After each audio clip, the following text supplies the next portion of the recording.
Bienvenue sur enerlog.fr et sur cette vidéo, partie 4 d'une série de simulations solaires. Nous allons ici regarder plus précisément l'impact des masques et ombres proches. Dans cette vidéo, on va donc simuler un terrain situé vers Paris, dont l'orientation au sud est masquée par la présence d'un bâtiment collectif et d'une maison individuelle, et à l'ouest de deux maisons accolées. L'ombre que l'on voit portée sur l'image est en fait simulée à 8 h du matin début juin. Sur cette deuxième image, c'est vers midi. Et la dernière nous donne l'ombre portée vers 19 h en juin.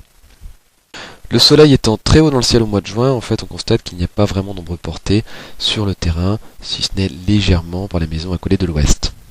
Quand on fait tourner la simulation de façon statistique sur tout le mois de juin, on constate bien que l'ensoleillement théorique maximum de 477 heures se retrouve sur quasiment tout le terrain. Regardons maintenant l'hiver, où la course du soleil étant beaucoup plus basse dans le ciel, les ombres portées vont avoir un impact majeur sur l'ensoleillement du terrain.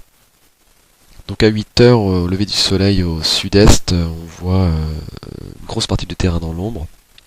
Vers midi, le bâtiment collectif plein sud impose une ombre très importante sur la partie est du terrain. Et enfin, vers 16 h, on retrouve les ombres portées des trois bâtiments.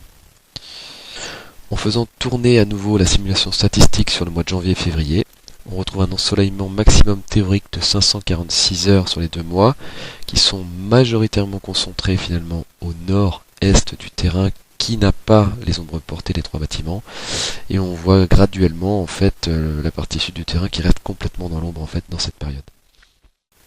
Avant d'acheter un terrain ou de positionner une maison et de l'orienter, prenez en compte les masques solaires proches dans votre choix, car une maison qui prend le soleil l'hiver peut générer des gains de plusieurs milliers de kilowattheures par an par rapport à une maison qui restera toujours dans l'ombre en hiver. Merci beaucoup d'avoir suivi cette vidéo de enerlog.fr. Si jamais elle vous a plu ou elle vous a paru intéressante, n'hésitez pas à la partager ou à la liker.